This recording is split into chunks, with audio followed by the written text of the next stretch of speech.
அகர முதல எழுத்தெல்லாம் ஆதிபகவன் முதற்றே உலகு.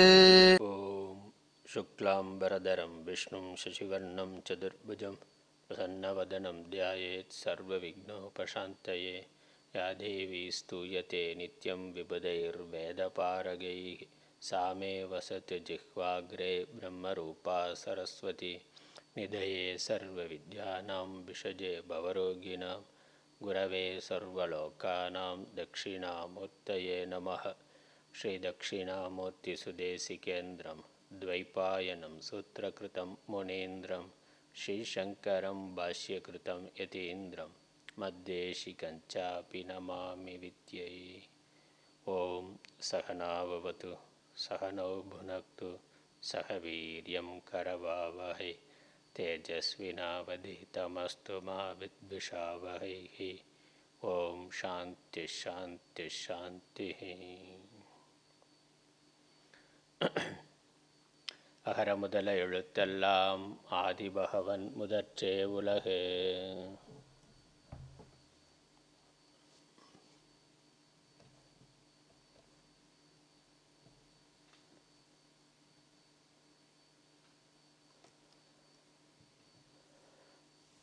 திருக்குறள் அறத்துப்பால் இல்லறவியல் அதிகாரம் 16 பொறை உடைமை.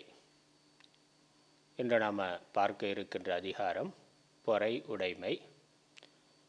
பொறை என்றால் பொறுமை, பொறுத்து கொள்ளும் தன்மை. உடைமை அதை உடையவனாக இருத்தல். ஒரு ஜீவன், ஒரு மனிதன் இல்லற தர்மத்தை கடைபிடிப்பவர் பொறுமை என்ற குணத்தை வளர்த்து கொள்ள வேண்டும். பிறர் தமக்கு செய்கின்ற அபராதங்களை பொறுத்து கொள்பவனாக, சகித்து கொள்பவனாக, தாங்கிக் கொள்ளக்கூடிய சக்தி உடையவனாக இருக்க வேண்டும். இதற்கு முந்தின அதிகாரங்கள் அடக்கமுடைமை, ஒழுக்கமுடைமை, பிறனில் விழையாமை. இந்த அதிகாரங்களில் ஒருவன் பிறருக்கு தீமை செய்யக்கூடாது, நல்லவற்றை செய்ய வேண்டும் என்பது சொல்லப்பட்டது. அதாவது ஒரு தனி மனிதன் கடைபிடிக்க வேண்டிய அறம் சொல்லப்பட்டது. பொறிகளை, மனதை தன்னுடைய வசத்தில் வைத்திருத்தல், தீய விஷயங்களின் பக்கம் செல்லாது இருத்தல், பிறருக்கு தீங்கு செய்யாது இருத்தல் என்பது சொல்லப்பட்டது. நல்ல அறங்களை அன்றாடம் அதிகாலை முதல் இரவு வரை பின்பற்ற வேண்டிய, சாஸ்திரங்களில் சொல்லி இருக்கக்கூடிய ஆச்சாரங்களை பின்பற்ற வேண்டும். பொது இடங்களில் தர்மத்தை கடைபிடிக்க வேண்டும். பிறருக்கு செய்கின்ற செயல்களில், பேசுகின்ற வார்த்தைகளில் அறத்தை கடைபிடிக்க வேண்டும் என்பது சொல்லப்பட்டது. இல்வாழ்க்கையில் பிறருடைய உடைமைகளை, பிறருடைய உறவுகளை தர்ம விரோதமாக, சட்ட விரோதமாக விரும்புதல் கூடாது என்பதும் பிறனில் விழையாமையின் மூலமாக கூறப்பட்டது. பாலியல் ஒழுக்கம் என்பதும் அங்கு வலியுறுத்தி சொல்லப்பட்டது. ஒழுக்கமுடைமை சாமானிய தர்மத்தை சொல்லுகின்றது. அதில் குறிப்பாக பாலியல் ஒழுக்கம், காமம் என்பதும் கடைபிடிக்கப்பட வேண்டும் என்பது பிறனில் விழையாமையில் சொல்லப்பட்டது. அதற்கு அடுத்தபடியாக தொடர்ச்சியாக வருகின்ற இந்த அதிகாரம் பொறையுடைமை. தான் பிறருக்கு தீங்கு செய்யாது இருந்தும் பிறர் தனக்கு தீங்கு செய்கின்ற பொழுது, இவன் பிறருக்கு எந்த கெடுதலும் பண்ணணும்னு நினைக்கக்கூடிய இல்லை. ஆனால் அறிந்தோ அறியாமலோ பிறரால் இவனுக்கு தீங்கு வருகின்றது. பிறர் இவனுக்கு தீங்கு செய்கிறார்கள், ஏமாற்றுகிறார்கள், துரோகம் செய்கிறார்கள். அப்படி உடன் இருக்கக்கூடிய உறவுகள், மற்ற நண்பர்கள், இவர்களால் தனக்கு ஒரு துன்பமானது ஏற்படுகின்ற பொழுது, ஒரு தீங்கு ஏற்படுகின்ற பொழுது, துரோகம் ஏற்படுகின்ற பொழுது, அப்பொழுது இவன் எப்படி எதிர்வினை ஆற்ற வேண்டும், அதை எவ்வாறு எதிர்கொள்ள வேண்டும், எடுத்துக்கொள்ள வேண்டும் என்பதுதான் இந்த அதிகாரத்தினுடைய விஷயம். பிறர் தீங்கு செய்கிறார்கள், துரோகம் செய்கிறார்கள், ஏமாற்றுகிறார்கள் என்பதனால் நான் அவர்களுக்கு அதையே செய்வேன் அல்லது பழிக்கு பழி வாங்குவேன் என்ற எண்ணம் இல்லாமல் அந்த தீங்குகளை பொறுத்து கொள்ள வேண்டும், தாங்கிக் கொள்ள வேண்டும், சகித்து கொள்ள வேண்டும். அதற்கு எதிர்வினையாக அறமல்லாத முறையில் அவன் செயல்படக்கூடாது. அவ்வாறு செய்வதனால இவனுக்கு கேடு வரும் என்பது இந்த அதிகாரத்தினுடைய விஷயம். அதனால் இல்லறத்தில் இருப்பவன் அறிந்தோ அறியாமலோ பிறர் தமக்கு தீங்கு செய்தபோது தானும் அதை அவருக்கு செய்யாது பொறுத்து கொள்ளும், அதாவது தாங்கிக் கொள்ளும் தன்மை உடையவனாக ஆதல் இருத்தல் பொறை உடைமை ஆகும். நல்லொழுக்கத்திலிருந்து நீங்கிச் சென்றவரையும் பொறுக்க வேண்டும் என்பதனால் பிறனில் விழையாமையின் பின் வைக்கப்பட்டது. வாழ்க்கை துணை ஏதோ தெரிந்தோ தெரியாமலோ ஒரு அந்நிய ஆடவர் அல்லது மகளிர் ஆண் பெண் மேலே விருப்பம் கொண்டு ஒரு தவறான காரியத்தை செய்கிறார்கள் அல்லது தவறான ஒரு செயல்பாடு இருக்கின்றது என்பதை அறிகின்ற பொழுது அவர்களுக்கு அறத்தை எடுத்து கூறி நல்வழிப்படுத்த வேண்டும். அவர்களை மன்னித்து அவர்கள் செய்கின்ற குற்றத்தை மறந்து ஏற்றுக்கொள்ள வேண்டும். அது ஒரு குடும்பத்தில் பெரிய விரிசல், விவாகரத்து முதலானவைகள் பிரிந்து செல்லுதல் என்ற அளவுக்கு இல்லாமல் அல்லது பழிக்கு பழி வாங்குதல் என்ற அளவுக்கு செல்லாமல் அவைகளை பொறுத்து கொண்டு சகித்து கொண்டு ஏற்றுக்கொள்ள வேண்டும். அதனால் பிறனில் விழையாமை என்ற அதிகாரத்திற்கு பிறகு இது வைக்கப்பட்டிருக்கின்றது. அதற்காக அதை கண்டுக்காமல் இருக்கணும் என்ற அர்த்தம் அல்ல. பிறர் தவறு செய்கின்ற பொழுது அதை கண்டுக்காமல் இருந்தால் அது கோழைத்தனம். தவறு செய்கிறார்கள் என்கிற பொழுது அதை அறிந்து கொள்ளுதலும் அவர்களுடைய தவறை அவர்களுக்கு சுட்டி காட்டுவதும் நம்முடைய கடமை. அந்த தவறை மறந்து அவர்களை ஏற்றுக்கொள்வது என்பது நம்முடைய பெருந்தன்மை. அவ்வாறு செய்கின்ற பொழுது அவர்களுடைய மனசாட்சி அவர்களுக்கு உறுத்தும். மீண்டும் தவறு செய்யணும்னு நினைக்க மாட்டார்கள். அந்த குற்ற உணர்வானது இருக்கும். நாம் எவ்வளோ பெரிய தவறு செய்திருந்தும் நம்மை ஏற்றுக்கொண்டு இருக்கிறார்கள், மறந்திருக்கிறார்கள், மன்னித்திருக்கிறார்கள் என்பதை அவர்கள் உணர்கின்ற பொழுது அவர்கள் திருந்துவதற்கு அது வாய்ப்பாக அமையும். அப்படி இல்லாமல் பரஸ்பரம் வெறுப்பு கொண்டு பகை கொண்டு அதனால் உறவுகளுக்குள்ள விரிசல் ஏற்படுறதுனால 2 பேருக்குமே துன்பமானது ஏற்படுகின்றது. வாழ்க்கை குடும்பமானது சிதைந்து போய் விடுகின்றது. இவன் தொடர்ந்து தர்மத்தை செய்ய முடியாதவனாக ஆகிவிடுகிறான். அதனால் பிறர், வாழ்க்கை துணை, உறவுகள், நண்பர்கள், சுற்றி இருப்பவர்கள் குற்றம் செய்கின்ற பொழுது அதை அவர்களுக்கு முறையாக ஒரு அன்பான பண்பான முறையில் அறத்தோடு கூடி அவர்களுக்கு உணர்த்தி அவர்களை நல்வழிப்படுத்தி ஏற்றுக்கொள்ளுதல் என்பது பொறை உடைமை ஆகும். இதனுடைய சிறப்புகளை வள்ளுவர் கூறுகின்றார். 10 குறள்களில் முதல் 4 குறள்களில் பொறையுடைமையினுடைய சிறப்பானது வருகின்றது. மற்ற தர்மங்களை விட இது மேலான தர்மம் என்பது நல்ல தலையாய அறம் என்கிறார். பொறுத்தல் தலை என்று எல்லா அறங்களை விட இது மேலானது. ஏன்னா அறம்ங்கிறது நாம் பிறருக்கு செய்வதாக இருக்கின்றது. அப்படி செய்யாமலே பிறர் செய்கின்ற அறமல்லாத செயல்களை பொறுத்து கொள்ளுதல் அறத்தில் சிறந்ததாக இருக்கின்றது. அதனால் தலையாய அறம்ங்கிறார் பொறுமை என்பது. அதுக்கப்புறம் அந்த பொறுத்து கொள்ளுதல் என்பது மட்டுமல்ல, அவர்கள் செய்த குற்றத்தை மறத்தல் மன்னித்தல் என்பது மறத்தல் அதனினும் நன்று என்கிறார். அதனால் அதை ஏற்றுக்கொள்ளுகிறோம், தாங்கிக் கொள்ளுகிறோம், ஆனால் மனதிலேயே வைத்து கொள்ளாமல் அதை மறந்து விடுதல் நல்லது. அதுக்கப்புறம் வன்மையுள் வன்மை. மற்ற வன்மைனா வலிமை, அடக்கமுடைமை, ஒழுக்கமுடைமை, இதற்கெல்லாம் கூட ஒரு மன வலிமையானது தேவை. புலன்களை அடக்கி இருத்தல், தர்மத்தை எவ்வளவு நெருக்கடி எவ்வளவு கஷ்டங்கள் துன்பங்கள் வந்தாலும் தர்மத்தை விடாமல் கடைபிடிக்கிறது என்பதற்கு ஒரு மனோ வலிமை தேவை. அந்த வலிமையை விட பிறர் செய்கின்ற துன்பத்தை தாங்கிக் கொள்ளுதல், ஏற்றுக்கொள்ளுதல், அதை எதிர்கொள்ளுதல் என்பதற்கு அதிகமான வலிமை வன்மையானது தேவை. அதனால் மற்ற எல்லா வலிமைகளை விட, இங்கே வலிமைங்கிறது உடல் வலிமை என்பது இல்லை, மனோ வலிமை. மற்ற எல்லா வலிமைகளை விட, எல்லா சக்தியை விட இது மேலானது. அதனால் உடல் வலிமை முதலானவைகளையும் எடுத்துக்கொள்ளலாம். செல்வத்தினால இல்லை அதிகாரத்தினால இருக்கக்கூடிய வலிமை. அதைவிட அதிகாரத்தில் இருக்கிற பொழுது பிறர் குற்றம் செய்கிறான், அதனுடைய அதிகார பலத்தை காமிச்சு அவர்களை தண்டிக்கலாம், அல்லது தன்னுடைய செல்வ வலிமையை காட்டி அவர்களை தண்டிக்கலாம். அதைவிட அவர்களை மன்னிக்கிறதுங்கிறது அதிக வலிமை வாய்ந்தது. அதனால் வன்மையில் வன்மை என்கிறார், வலிமையில் வலிமை. அதுக்கப்புறம் நிறைவுடைமை என்ற சான்றாண்மை, உயர்ந்த மிகச்சிறந்த உயர்ந்த பண்புகள். பண்பு உடைமை என்பது சான்றாண்மைன்னு சொல்கிறோம். எல்லா நல்ல பண்புகளும் ஒருங்கே அடைந்திருக்கக்கூடிய தன்மை. ஒரு மனிதன் எல்லா விதத்திலும் நல்ல குணங்கள் உடையவனாக இருக்கின்றான், அதுக்கு பேர் சான்றாண்மைன்னு பேர், சால்புடைமைன்னு பேர்.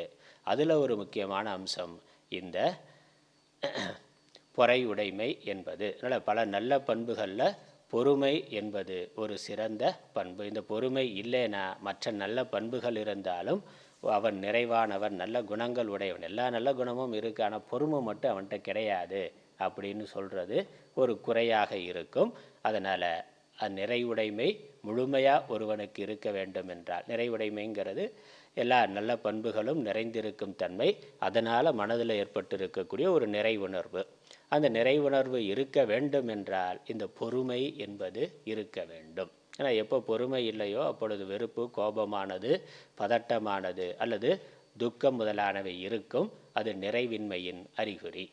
அதனால் நிறைவுடைமை ஒருவனிடத்தில் எப்பொழுதும் இருக்க வேண்டும் என்றால் அவன் பொறையுடைமையை வளர்த்து கொள்ளல் வேண்டும். அதுக்கப்புறம் பொறையுடைமையினால் ஏற்படக்கூடிய நன்மைகள் என்னங்கிறார். பொறுமையாக இருக்கிறதுனால ஏற்படக்கூடிய நன்மைகள் என்னங்கிறத சொல்லுகின்றார். சமூகத்தில் பெரியோர்களிடத்தில், அறிஞர்களிடத்தில், சான்றோர்களிடத்தில் அவர்களுக்கு நல்ல மதிப்பானது இருக்கும். அவர்களுக்கு ஏற்படுகின்ற புகழ் அந்த பொறுமையினால், அவர் ரொம்ப பொறுமை, ரொம்ப சகிப்புத்தன்மை உடையவர், எப்பொழுதும் எல்லோரிடத்திலும் அன்பாக நடந்து கொள்வார், என்ன அபராதங்கள் செய்தாலும் அதை பெரிதாக எடுத்துக்கொள்ளாமல் அவர் அன்போடு பழகுவார் என்ற அந்த உயர்வு, அதனால் ஏற்படுகின்ற புகழானது அழியாமல் என்றைக்கும் இருக்கும். அதுக்கப்புறம் மூன்றாவது நன்மை சொல்கிறார், நன்மை உண்டாகும். அதுதான் நன்மை. நன்மைங்கிறது புண்ணியம். அதனால் புண்ணியமானது ஏற்படுகின்றது.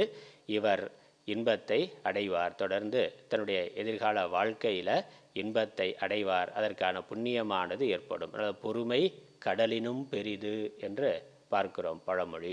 பொறுமை கடலினும் பெரிது, பொறுத்தார் பூமி ஆழ்வார்னா, இதெல்லாம் கிடைக்கக்கூடிய நன்மை. பொறுமையினால் கிடைக்கக்கூடிய நன்மைகள் சொல்லுகின்றார். நன்மைகள் கிடைக்கும் என்று சொல்லுகின்றார். அதுக்கப்புறம் தீமை செய்தவரையும் நல்வழிப்படுத்தும் வெற்றி உண்டாகும். அதனால் தீமை செய்தவரோட எதிர்த்து பகை கொள்றதுனால வெற்றி என்பது வந்தாலும் அது துக்கத்தோடு கலந்ததாக இருக்கும். அதற்கு மாறாக தீங்கு செய்தவர்களை மறந்து நல்வழிப்படுத்துவதற்கு இந்த பொறுமை என்பது சாதனமாக இருக்கும். பொறுமையாக நம்ம ஏற்றுக்கொண்டு உடனே எதிர்வினை ஆற்றாமல் உரிய காலத்தில் உரிய முறையில் குற்றம் செய்தவர்களுக்கு அவர்களுடைய குற்றத்தை உணர்த்துகின்ற பொழுது அவர்கள் அதனால் நல்வழிப்படுவார்கள். அப்படி நல்வழிப்படுவதற்கான வாய்ப்பானது ஏற்படுகின்றது. இதெல்லாம் பொறுமையினால் ஏற்படக்கூடிய கிடைக்கக்கூடிய நன்மைகள். அதுக்கப்புறம் 9, 10வது குறள்களில் இதனால் ஒருவனுக்கு சித்த சுத்தி என்ற மன தூய்மையானது கிடைக்கும். அதனால் இது ஒரு ஆன்மீக பலன். லௌகிக்க பலன் கிடைக்கிறது ஒரு பக்கம், புண்ணியம் உண்டாகிறது, அதெல்லாம் லௌகிக்க வெற்றி கிடைத்தல் என்பது ஒரு பக்கம். நல்ல ஒரு தலைமை பண்பு, பொறுமை, தலைமை பொறுப்பில் இருக்கக்கூடியவனுக்கு இருக்க வேண்டிய தலைமை பண்புகளில் பொறுமைங்கிறது முக்கியமான ஒன்று. அவனுடைய பொறுமையினாலேயே அவனுக்கு சமூகத்தை வழிநடத்துகின்ற அந்த வெற்றியானது, அந்த பதவி முதலானவைகள் கிடைக்கலாம். அதைவிட மேலாக அவனுக்கு சித்த சுத்தி என்பது கிடைக்கும், மன தூய்மை என்பது கிடைக்கும். அதனால் துறவியர் காட்டில் வனத்தில் இருந்து சன்னியாசியாக இருந்து தவத்தை செய்து எந்த ஒரு மன தூய்மையை அடைகின்றாரோ, மன தூய்மைங்கிறது விருப்பு வெறுப்பு பொறாமை பேராசை இந்த மாதிரி அடிப்படையாக விருப்பு வெறுப்பு நீங்குதல் என்பது தான் மன தூய்மை. அந்த விருப்பு வெறுப்பு நீங்கிறதுக்கு இந்த பொறுமை என்பது ஒரு சாதனமாக இருக்கின்றது. ஆனால் துறவிகள் இந்த துறவினால தவத்தினால என்ன ஒரு மன தூய்மையை சித்த சித்தியை அடைகிறார்களோ அதை இந்த இல்வாழ்வான் பொறுமை என்ற நற்பண்பினாலேயே அடைந்து விடுகிறான். அந்த மன தூய்மையானது அந்த விருப்பு வெறுப்புகளிலிருந்து விடுதலையானது கிடைக்கின்றது. மனதில் தோன்றுகின்ற விருப்பு வெறுப்புகள் மட்டுப்பட்டு குறைந்து மனது தூய்மை உடையதாக சாந்தமுடையதாக ஆகின்றது. அது ஒரு ஆன்மீக பலன். அதுக்கப்புறம் மற்ற ஆன்மீக சாதனைகளாக விரதம் இருக்கிறது முதலானவைகள் என்ன இருக்கோ அதை விட பிறர் செய்கின்ற அபராதத்தை பொறுத்து கொள்ளுதல் என்பது பெரிய சாதனை. அதனால் மற்ற விரதங்களை கடைபிடிப்பவரை விட பொறுமையை கடைபிடிப்பவர் உயர்ந்தவர் என்று சொல்லுகின்றார். இப்படி 10 குறள்களில் பொறுமையினுடைய சிறப்பு, அதனால் ஏற்படக்கூடிய நன்மை, லௌகிக்க நன்மை, ஆன்மீக நன்மை இரண்டையுமே சொல்லி இருக்கின்றார். அடுத்த குறள், முதல் குறள். அகழ்வாரை தாங்கும் நிலம் போல தம்மை இகழ்வார் பொறுத்தல் தலை. அகழ்வாரை தாங்கும் நிலம் போல தம்மை இகழ்வார் பொறுத்தல் தலை. தம்மை இகழ்வார் பொறுத்தல் தலை. தலைனா தலையான பண்பு, சிறந்த பண்பு. எல்லா நற்பண்புகளிலும் சிறந்த பண்பாக, எல்லா அறத்தினுள்ளும் சிறந்த அறமாக இந்த பொறுமை என்பது, பொறுத்தல் என்பது இருக்கின்றது. பொறுத்தல்ங்கிறது எங்க?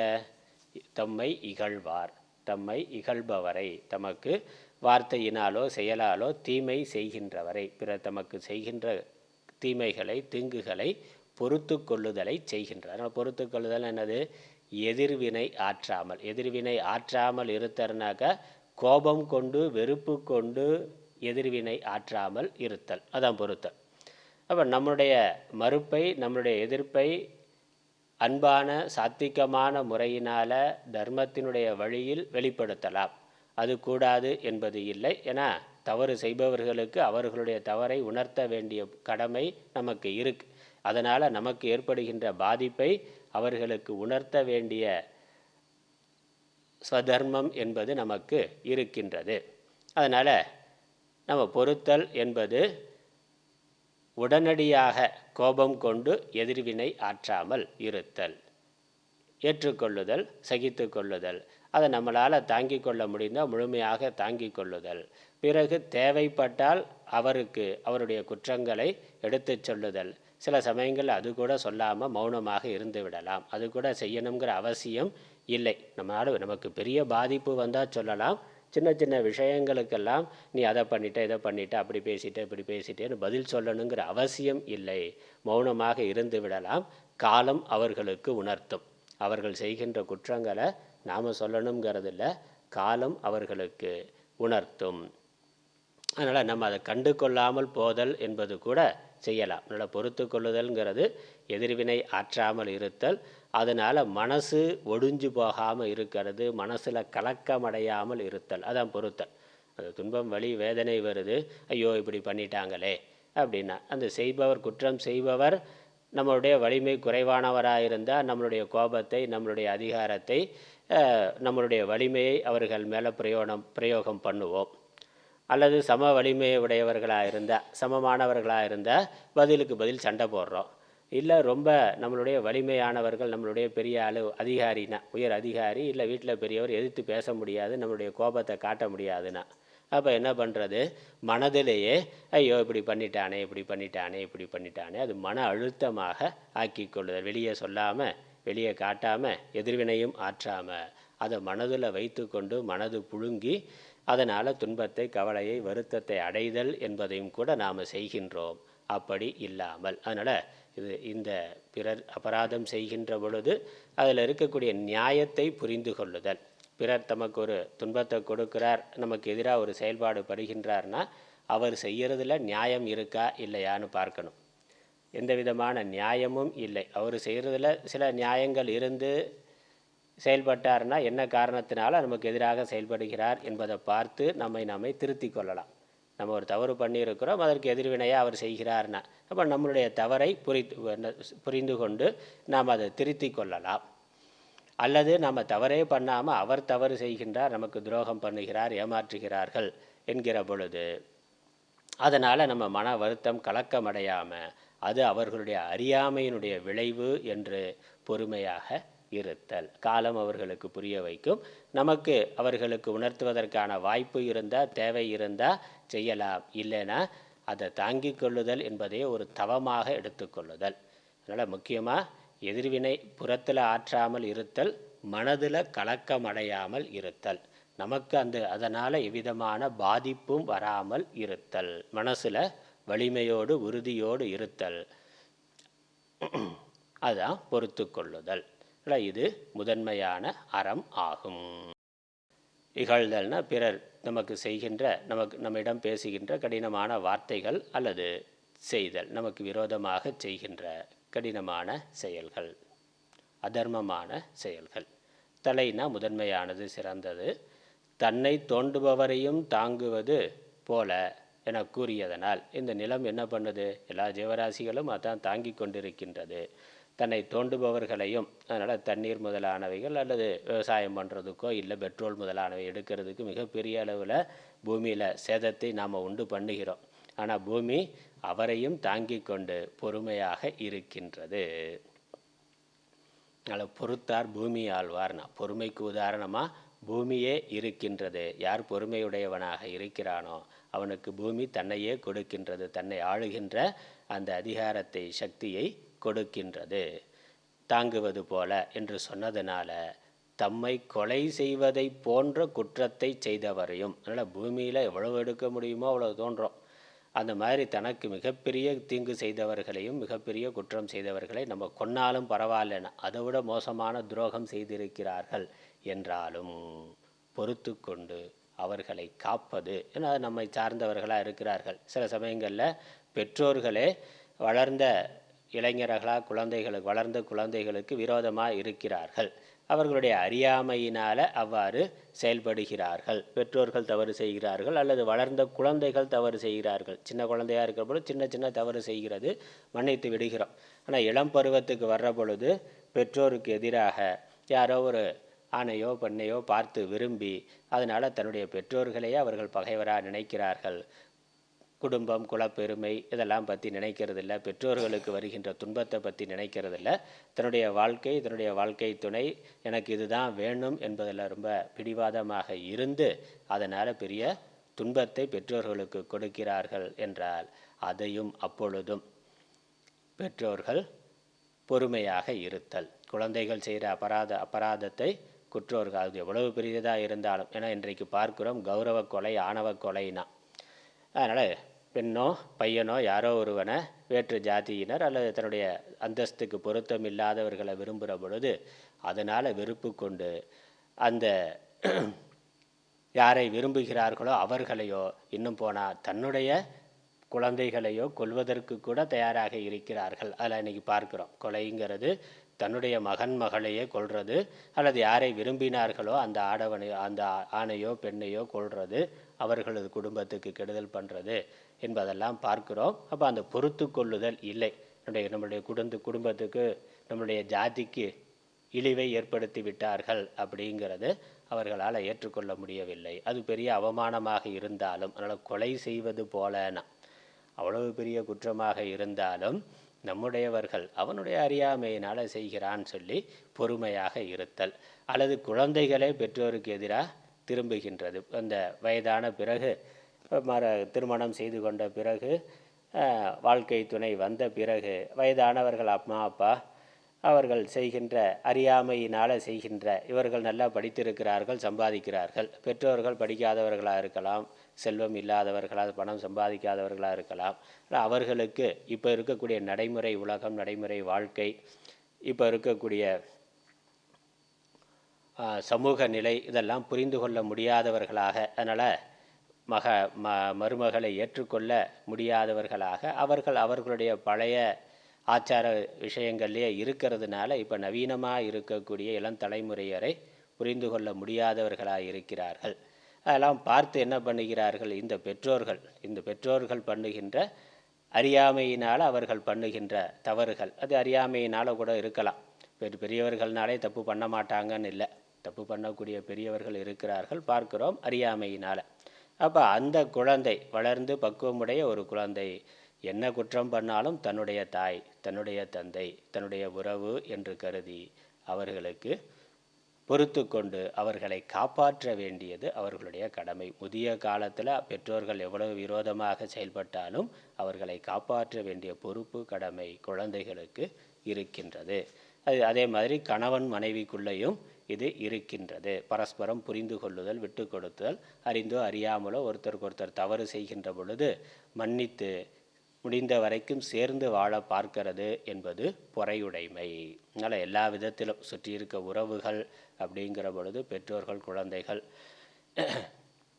கணவன் மனைவி, மற்ற உறவுகள், நண்பர்கள், இப்படி எல்லா இடங்கள்லையும் பிறர் குற்றம் செய்கின்ற பொழுது அதை காத்து அவர்களுக்கு நாம் செய்ய வேண்டிய தர்மத்தை விடாமல் செய்தல். அதனால் அவர்களை காப்பதும் அவர்களுக்கு நம்ம என்ன தர்மத்தை, என்ன அறத்தை கடைபிடிக்கணுமோ, என்ன செய்யணுமோ அதை முறையாக சரியாக செய்தல் என்பது பொறையுடைமை ஆகும். அதனால் பொறுமை எல்லா தர்மங்களை விட மேலானது.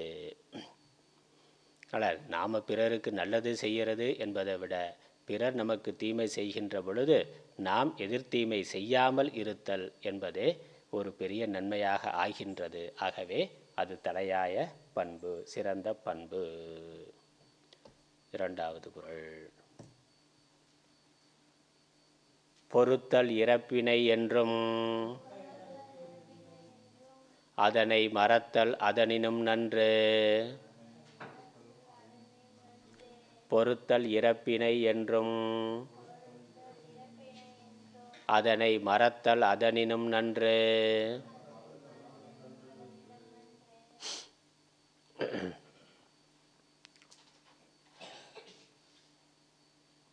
பொறுத்து கொள்ள வேண்டும் என்று சொன்னார். பொறுத்து கொள்வது சிறந்த பண்பு. அதைவிட மேலான நல்ல பண்பு அதை மறந்து விடுதல். அந்த குற்றத்தை மறந்து மனதில் வைத்து கொண்டு பொறுத்து கொள்கிறார் என அதுவும் இருக்குது. பொறுத்து கொள்கிறோம் என எதிர்வினை ஆற்ற முடியல, அல்லது காலத்தின் கட்டாயத்தினால் அவர்களோட தான் சேர்ந்து வாழ வேண்டியது இருக்கின்றது அதனால் பேசாமல் மௌனமாக நம்ம சேர்ந்து வாழ்ந்தாலும் மனதில் அது ஒரு குற்றமாக, மனதில் ஒரு வெறுப்பாக, மனதில் வெறுப்பை வைத்து கொண்டு வெளியே காட்ட முடியாமல் இருக்கிறது என்பது இருக்குது.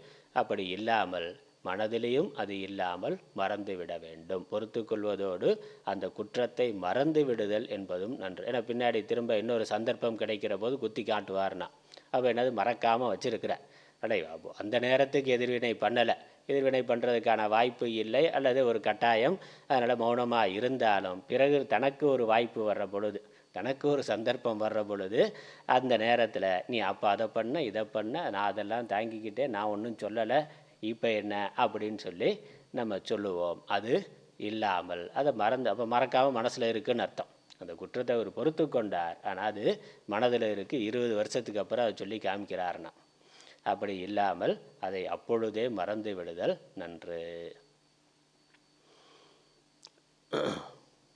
நன்றி மறப்பது நன்றன்று, நன்றல்லது அன்றே மறப்பது நன்றுன்னு அங்கே பார்த்தோம். அதே தான். அதனால் குற்றத்தை மறந்து விடுதல். அதனால் பிறர் செய்த தீமையை அவரை தண்டிக்க முடிந்த போதிலும் பொறுத்து கொள்ளுதல் நல்ல அறமாகும். தண்டிப்பதற்கான சக்தி அதிகாரம் நமக்கு இருக்க வாய்ப்பு இருந்தாலும் தண்டிக்காமல் அவர்களுடைய குற்றத்தை பொறுத்து கொள்ளுதல், தண்டனை கொடுக்காமல் அவர்களுக்கு அவர்களுடைய குற்றத்தை மட்டும் உணர்த்துதல் என்பது நல்ல அறமாகும். அதே போல் பிறர் செய்த அத்தீமையை நினைக்காமல் அப்பொழுதே மறந்து விடுதல் அப்பொறுமையை விட மிக நல்லதாகும். அப்படி குற்றம் செய்திருந்தாங்கன்னா அதை அப்பொழுதே மறந்து விடுதல், அது மறந்தோ பொறுத்து கொள்ளுகிறோம், பிறகு அதை மறந்தே விடுகின்றோம், அது சிறந்தது, அதை விட சிறந்தது.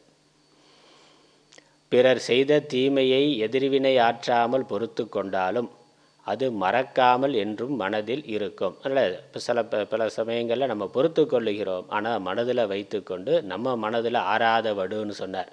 மனதில் நம்ம அதை வடுவாக்கி ஆறாமல் வைத்து கொண்டு இருக்கிறோம். நம்ம மனதிலேயே புழுங்கி கொண்டு இருக்கலாம், அல்லது மனதோட ஒரு ஆள் மனதில் அது இருக்கும். வாய்ப்பு கிடைக்கிற பொழுது, சந்தர்ப்பம் கிடைக்கிற பொழுது அதை வெளிக்கொண்டு வருவோம். பழி வாங்குகிற செயலோ அல்லது வார்த்தையினால் குறித்து காட்டுதல் என்பதோ இருக்கும். அப்போ அது இல்லாமல் நம்மளுடைய மனதோட அமைதி கெடாமல் இருக்கணும்னா மனசு காலியாக இருக்கணும். இந்த விஷயங்கள் எல்லாம் நினைவில் இல்லாமல் இருக்கணும். அதனால் இது நம்முடைய நிம்மதிக்கு நல்லது. அது மனதில் வைத்து கொள்றதுனால என்ன லாபம்? ஒன்றும் கிடையாது. ஒரு பழத்தில் ஒரு அழுகிய பழம் இருக்குன்னா, ஒரு கூடையில் அழுகிய பழம் இருக்குனாக்கா அது தேவையில்லைன்னா தூக்கி வெளியே போட்டுறணும். அதை உள்ளேயே வைத்து கொண்டிருந்தா அது மற்றதையும் கெடுத்துடும். உள்ளே இருக்கக்கூடிய அமைதியை அது கெடுத்து விடும்.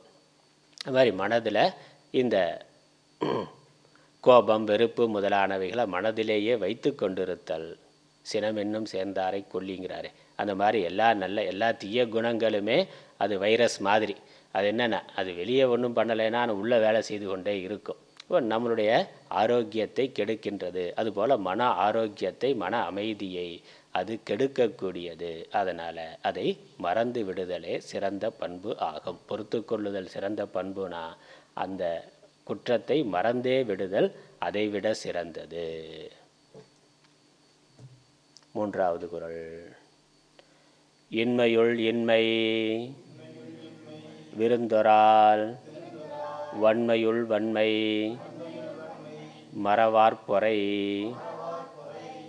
இன்மையுள் இன்மை விருந்தொரால்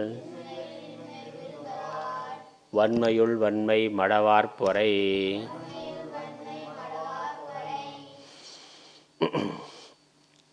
வன்மையுள் வன்மை மடவார்பொறை. மடவார்னா மடமை, அறியாமையில் பிறர் செய்கின்ற குற்றம். மடமை உடையவர் அவர் மடவார். மடவார் செய்கின்ற குற்றங்கள் தெரியாமல், அறியாமையினால் பிறர் செய்ய ஒரு குற்றம் நடக்குதுனாலே அங்கே அறியாமை இருக்குன்னு அர்த்தம். அவன் புறத்தில் எவ்வளோ புத்திசாலியாக இருக்கலாம், ரொம்ப சாமர்த்தியசாலி இருக்கலாம். ஆனால் ஒரு தவறு செய்கின்றான், சட்டவிரோதமாக தர்ம விரோதமாக ஒரு செயலை செய்கின்றார்னா அதற்கு பின்னாடி இருக்கிறது அறியாமை தான்.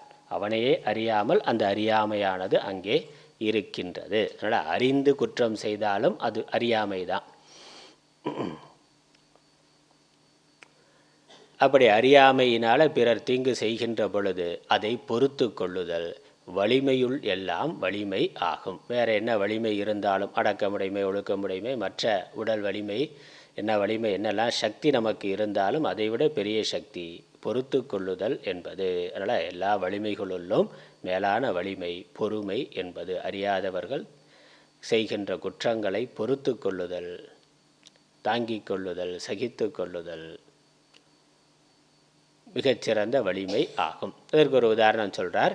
இன்மையுள் இன்மைனா, வறுமையிலேயே பெரிய வறுமை என்னன்னா விருந்தினரை உபசரிக்காமல் இருக்கிறதுனா. செல்வம் இல்லாமல் இருக்கிறது வறுமை கிடையாது. வீட்டுக்கு வரக்கூடிய ஒரு விருந்தினருக்கு உணவு கொடுக்காமல் இருக்கிறது. வேணால் கொடுக்கக்கூடிய சக்தி இருந்தும், சக்தி இருக்கோ இல்லையோ தன்னிடத்தில் என்ன இருக்கோ அதை கொடுக்கறதுங்கிறதான் விருந்தோம்பல். அதனால் நம்ம சக்திக்கு மீறி பண்ணணுங்கிறது இல்லை. நம்மை தேடி ஒருவர் ஒரு பொருள் கேட்டு ஒரு உதவி கேட்டு வந்தால், வீட்டுக்கு விருந்தினர்னு ஒருவர் வந்தால் அவருக்கு என்ன தேவையோ நம்முடைய சக்தி என்னவோ அதை செய்தல் என்பது அதான் விருந்தோம்பல். அதில் விருந்தோம்பலுடைய சிறப்புக்களை அங்கே பார்த்தோம்.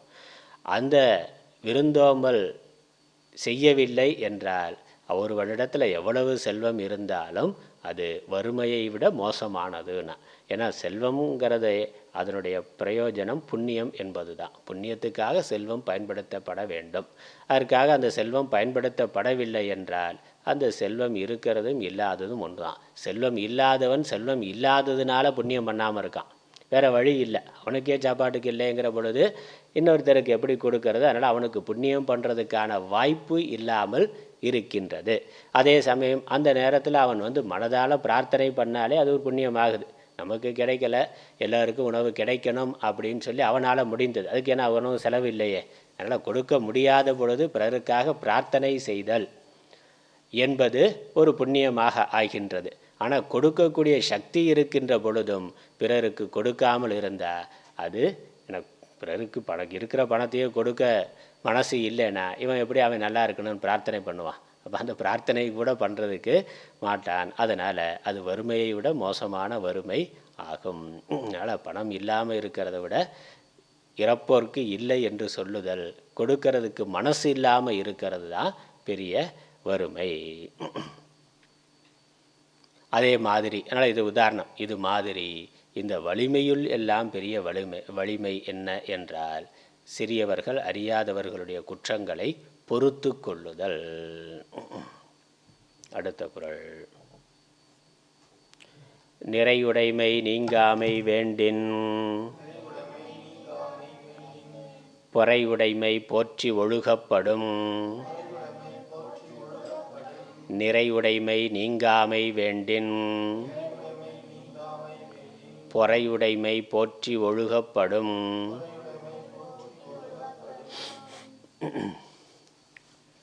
நிறைவுடைமைனா எல்லா குணங்களும் எல்லா நற்குணங்களும் நிறைந்திருக்கக்கூடிய தன்மை. அந்த குணங்களுடைய நிறைவுனால மனது நிறைவாக இருக்கின்ற தன்மை. அது எப்பொழுதும் ஒருவனிடத்தில் இருக்க வேண்டும் என்றால், எப்பொழுதும் ஒரு நிறைவுணர்வு நம்மிடத்தில் இருக்க வேண்டும் என்றால் அதுக்கு என்ன பண்ணணும்? பொறையுடைமையை போற்றி ஒழுக வேண்டும். இந்த பொறையுடைமை நிறைவுடைமையை நீங்காமல் இருக்கச் செய்யும். பொறுமைங்கிற ஒரு குணமானது அதுவே ஒரு நிறைவு தான். பொறுமைங்கிற குணமே மனதில் எப்பொழுதும் ஒரு சாந்தியை நிறைவை வைத்திருக்கும். அதனால் மன அமைதி கெடாமல் இருக்கணும்னா ஒருவன் பொறுமையை கடைபிடிக்க வேண்டும். ஏன்னா பொறுமை இல்லைன்னா, பிறர் செய்கின்ற குற்றங்களை தாங்கிக் கொள்ள முடியவில்லை என்றால் என்ன ஆகுது? உடனே அதற்கு எதிர்வினை ஆற்றணும். கோபம், வெறுப்பு முதலானவை வருகின்றது. அதனால் பொறுமைங்கிற குணம் இருக்கிற பொழுது மனது அமைதியாக இருக்குது.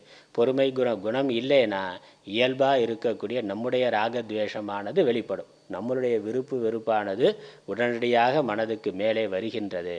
வந்த உடனே அதுவரை இருந்த அமைதியானது போய்விடுகிறது. இப்போ அந்த அமைதி போகாமல் இருக்கணும்னாக்கா ராகத்வேஷம் வெளியே வராமல் இருக்கணும். நம்முடைய அகங்காரம் வெளியே வராமல் இருக்கணும். அந்த அகங்காரம் வெளியே வராமல், ராகத்வேஷம் வெளியே வராமல் தடுக்கின்ற தடை தான் பொறுமை. ஆனால் பொறுமைங்கிற பண்பை நம்ம முயற்சி செய்து பழகி வளர்த்து கொண்டால் அதற்குள்ள ராகத்வேஷம், நம்மளுடைய அகங்காரம் முதலானவை அடங்கிவிடும். அதனால் மன அமைதி கெடாமல் இருக்கும். ஒருவன் எல்லா நற்குணங்களும் ஒருங்கே அமையப்பெற்றுள்ள சால்புடைமை தன்னிடம் நீங்காது இருக்க விரும்பினால், சால்புடைமைனா மேலான சிறந்த பண்புகள், பிறர் செய்யும் குற்றங்களை பொறுத்து கொள்ளும் பொறையுடைமையை பாதுகாத்து பழக வேண்டும். அதனால் இது போற்றி ஒழுகப்படும்னா அதை முயற்சி செய்து வளர்த்து கொள்ள வேண்டும். இயல்பாக இருக்காது. அதனால் நாம் அதை பயிற்சியினால், முயற்சியினால் அதனுடைய உயர்வை தெரிந்து கொண்டு வளர்த்து கொள்ள வேண்டும்.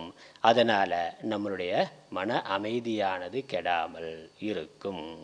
இது பொறையுடைமையினால் கிடைக்கக்கூடிய சிறப்பு. பொறையுடைமையினுடைய சிறப்பை இதுவரைக்கும் சொல்லி இருக்கிறார். உயர்வை, மேன்மையை சொல்லி இருக்கின்றார். அடுத்த குறள். ஒருத்தாரை ஒன்றாக வையாரே வைப்பர் பொறுத்தாரை பொன்போல் பொதிந்து. ஒருத்தாரை ஒன்றாக வையாரே வைப்பர் பொறுத்தாரை பொன்போல் பொதிந்து.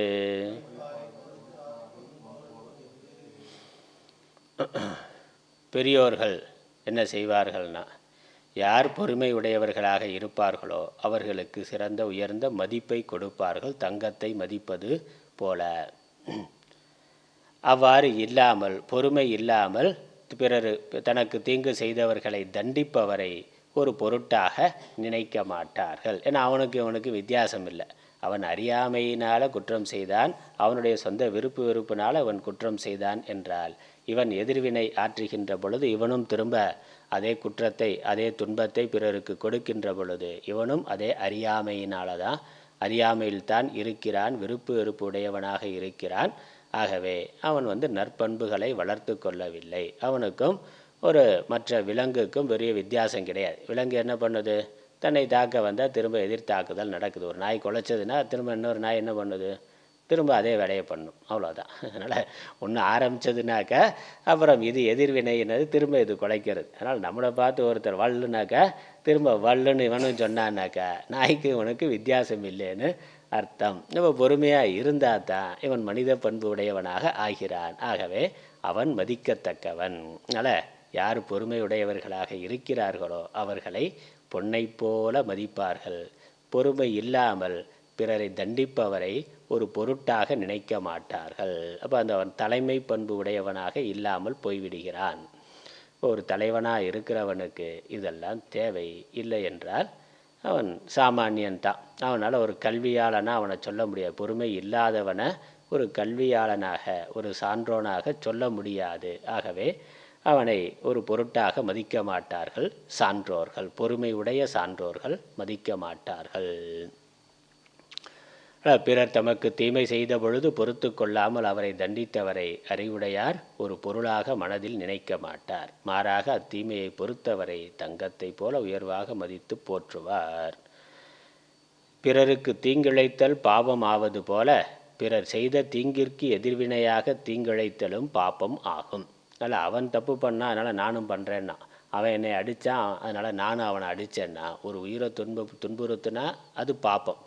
அவன் உனக்கு துன்பத்தை கொடுத்தா அதனால் அவனுக்கு பாப்பம் வருகிறது.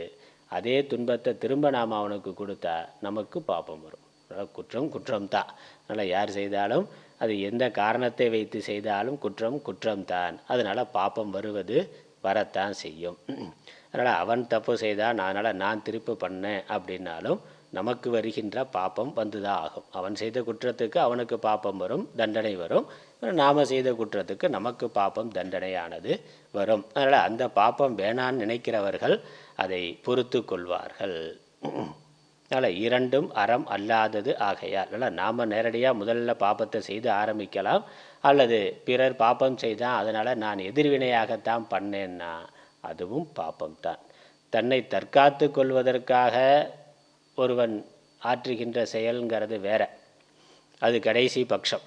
மரண தருவாயில் தனக்கு மரணம் வரும் அப்படிங்கிற பொழுது அப்பொழுது எதிர்வினை ஆற்றுதல்ங்கிறது அது பாதுகாப்பு கருதி செய்கிறது.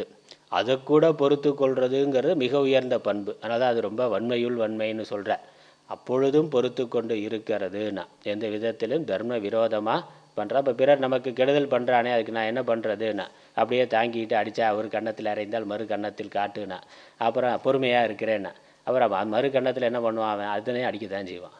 மறு கன்னத்திலையும் அடித்தா என்ன பண்ணுனா முதுகை காட்டுன்னு அப்படியே காட்டிகிட்டே இருக்கிறான்னு அது இல்லை. நம்ம தடுக்கலாம், திரும்ப நம்ம அவனை தாக்கணுங்கிறது இல்லை. அவன் அடிக்கிற பொழுது அவனுடைய அடி நம்ம மேலே விழாமல் இருக்கிறதுக்கு தடுப்பு நடவடிக்கைகள் என்ன பண்ணலாமோ நம்ம பண்ணலாம். திரும்ப நாம் அடிக்கணுங்கிறது இல்லை. அப்புறம் அதற்கு மேலே சட்டம் இருக்குது, நீதிமன்றம் இருக்குது, அங்கே நம்மளுடைய வழக்கை கொண்டு செல்லலாம். இவனால் நமக்கு இந்த தீமை வந்து இருக்கிற பொறுத்து கொள்ள முடிகிற வரைக்கும் பொறுத்து கொள்ளுகிறோம். அது எல்லை மீறி போகிற பொழுது அப்போ அதற்கு யார் உரியவரோ அவர்களுக்கு தண்டனை கொடுக்கறதுக்கான அதிகாரம் யாருக்கு இருக்கோ, சட்ட ரீதியாக அதிகாரம் யாருக்கு இருக்கோ அவர்களிடத்தில் முறையிடலாம். குழந்தை 2 பேர் சண்டை போடுறான், தம்பி அடிக்கிறான்னா அண்ணன் அடிக்கிறான்னா யார் நம்ம திரும்பி அடிக்கணுமானா இல்லை, அம்மாட்ட சொல்லலாம், பள்ளியாக இருந்தால் ஆசிரியர்கிட்ட சொல்லலாம், எனக்கு இந்த கெடுதல் பண்ணிட்டான் நீங்கள் தான் பார்த்துக்குங்கன்னு. அவர் பார்த்துக்கிறது அவருடைய பொறுப்பு. அவர் சரியாக நடுநிலைமையோடு நடக்கலைன்னா அதனால் வரக்கூடிய பாப்பம் அவருக்கு போகும். ஆனால் அதிகாரத்தை நாமளே கையில் எடுத்துக்கொண்டு நாமளே தண்டனை கொடுக்கறதுங்கிறது அது பாப்பம் ஆகும். ஆகவே இந்த விவேகம் இருக்கிறவர்கள் அந்த குற்றத்தை செய்ய மாட்டார்கள். அதனால் பரஸ்பரம் 2 பேருக்குமே நன்மை இல்லையே. 2 பேரும் பாப்பம் பண்ணிட்டு பிறகு தண்டனை அனுபவித்து கொண்டு இருக்கிறார்கள். அதனால் இரண்டும் அறம் அல்லாதது ஆகையால் பொறுத்து கொள்ளாது ஒருப்பவரை அறியாதவராகவே கருதி அறிவுடையார் மதிக்க மாட்டார். பொறுத்து கொள்ளுதல் கடினமானது ஆகையால் பொறுப்பவரை எப்போதும் உயர்வாக மதித்து மனதில் வைத்திருப்பார். அவ்வாறு எவ்வளவு கெடுதல் பண்ணாலும் பொறுமையோடு தான் திரும்பி அதர்மம் செய்யாமல் இருக்கிறவனை மிக உயர்வாக ஒருவன் மதிப்பார்கள். அப்போ தர்மமான வழியில் அவனை எதிர்க்கலாம், எதிர்க்கவே கூடாதுன்னு சொல்லலை. தர்மமான முறையில் அவனை எதிர்க்கலாம், எதிர்த்து போராடலாம். சட்ட ரீதியான அணுகுமுறைகள்லாம் இருக்குது, அதை நம்ம செய்யலாம். அப்படி எதுவுமே இல்லை, அதெல்லாம் எதுவுமே வேலை செய்யலை, சட்டமும் அவன் கையில் இருக்குன்னா அப்பொழுது இறைவன் இருக்கிறார், இறைவனிடத்தில் முறையிடலாம், அவர் பார்த்து கொள்வார். அங்கே தான் சரணாகதிங்கிறது இருக்குது. கடவுளே நீ பார்த்துக்கொள்னு கடவுளிடத்தில் ஒப்படைச்சிட்டு பொறுமையாக இருக்கிறது. அங்கே கடவுள் நம்பிக்கைங்கிறது நமக்கு உதவுகின்றது. அடுத்தது 6வது குறள். ஒருத்தார்க்கு நாளை இன்பம், பொறுத்தார்க்கு பொன்றும் துணையும் புகழ். ஒருத்தார்க்கு நாளை இன்பம், பொறுத்தார்க்கு பொன்றும் துணையும் புகழ்.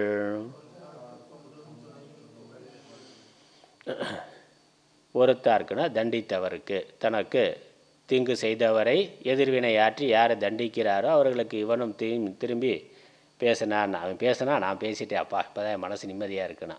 அதனால் அவன் செஞ்சான், அதனால் நான் செஞ்சேன், இப்போ தான் மனசு ஆறியது அப்படிங்கிறது. அப்பொழுது அந்த நேரத்துக்கு ஒரு நிம்மதியாக இருக்கலாம், ஒரு சந்தோஷமாக இருக்கலாம், இன்பத்தை தருவதாக இருக்கலாம். ஆனால் அது உண்மையான இன்பம் அல்ல. ஏன்னா தண்டித்த பிறகும் நம்மளுடைய மனதில் அந்த வெறுப்பு, தண்டிச்சதுனால வெறுப்பு போயிடுதானா, அப்பொழுதும் நம்மளுடைய மனதில் அந்த கோபமானது இருந்து கொண்டே தான் இருக்கும். அதனால் அது மேலோட்டமாக இன்பமாக தெரிந்தாலும் உண்மையான இன்பம் அல்ல. அதே சமயம் அவனை அப்படி தண்டனை கொடுப்பானா பெரியோர்கள் மதிக்க மாட்டார்கள்னு சொல்லிட்டார். அதனால் சமூக மதிப்புங்கிறது இருக்குது. இவன் அவன் செய்ததே எவனும் திரும்ப செஞ்சான்னா அப்போ என்ன இவன் பெரிய ஆள் அப்படிங்கிறது. அதனால் புகழ் இருக்காது, இகழ்ங்கிறது இருக்கும்.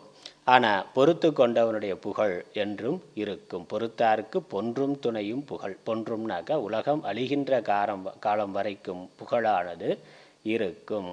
ஏன்னா உலகம் அழிஞ்சிட்டா அப்புறம் புகழ்கிறதுக்கு ஆள் இல்லையே. அதனால் அவனுடைய பெருமையானது என்றைக்கும் இருக்கும். அதனால் கண்ணுக்கு கண் பல்லுக்கு பல் அப்படின்னு பழிவாங்கிறது அந்த நேரத்துக்கு ஒரு அமைதியாக இருக்கலாம். அவன் என் வீட்டுக்கு தீ வச்சான், அதனால் நானும் தீ வச்சேன்னா கடைசியில் அவன் ஒரு பக்கம் ஜெயிலில் இருக்கேன், ஒரு பக்கத்தில் ஒரு ஜெயிலில் இருக்காருன்னா, பக்கத்து ஜெயிலில் இவர் இருக்காரான்னா அப்போ நிம்மதி இல்லையே. 2 பேருமே வாழ்க்கையை தொலைத்து விட்டார்கள். பொறுமையாக இருந்தான்னாக்கா அவனுக்கான தண்டனை அவன் அனுபவிக்கிறான். அது சமூகத்தில் என்றைக்குமே அவனுக்கு ஒரு அழியாத பழியாக இருக்கும். இப்படி கெடுதல் பண்ணி நல்லவனுக்கு கெடுதல் பண்ணியிருக்கிறானேன்னா, அதனால் ஒரு நல்லவனுக்கு ஒரு சாதுவுக்கு இவ்வளவு கெடுதல் பண்ணியிருக்கிறானே அவனுக்கு பழி இருக்கும்.